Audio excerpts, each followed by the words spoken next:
Welcome to Power of Numbers, our tutorial, and we will now be looking at chi-square and tabulation in R. This is Shumaila Bhatti.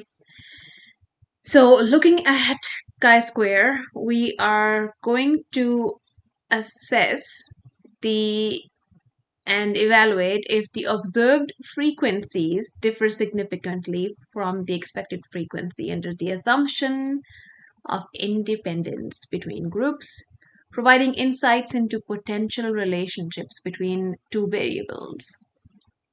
We will do this by creating a contingency table and using the chi-square test of independence on the table to determine whether there is a statistically significant association or difference between between different genders and whether or not they played video games.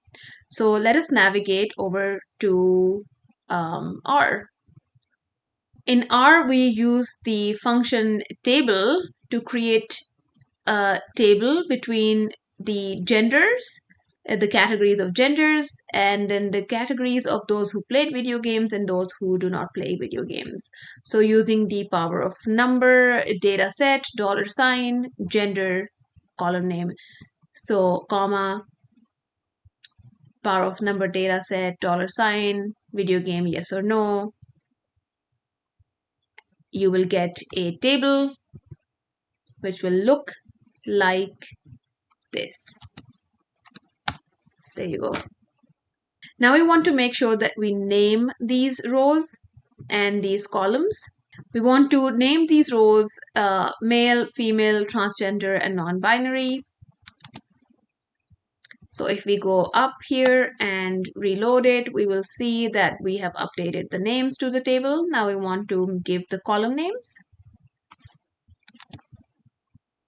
Now if we go back and look at it, we have the column names and the row names. As we can already see some differences here in whether different genders play video games or not.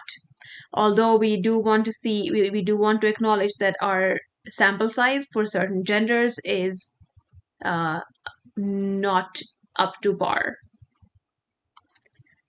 We will use the chi-square.test function on the table, on this contingency table, and after we run the function, we will see that the p-value that we get is less than 0.01. That means that there are significantly different frequencies between groups. We also get the chi-squared value and the degrees of freedom with those values. The chi-square test function performs the chi-square test, and it helps us determine if there is a statistically significant association between gender and those who played video games or not. And we can see in the table that female were less likely to play video games or report that they were less likely to play video games, whereas male were more likely to report yes, that they played video games regularly.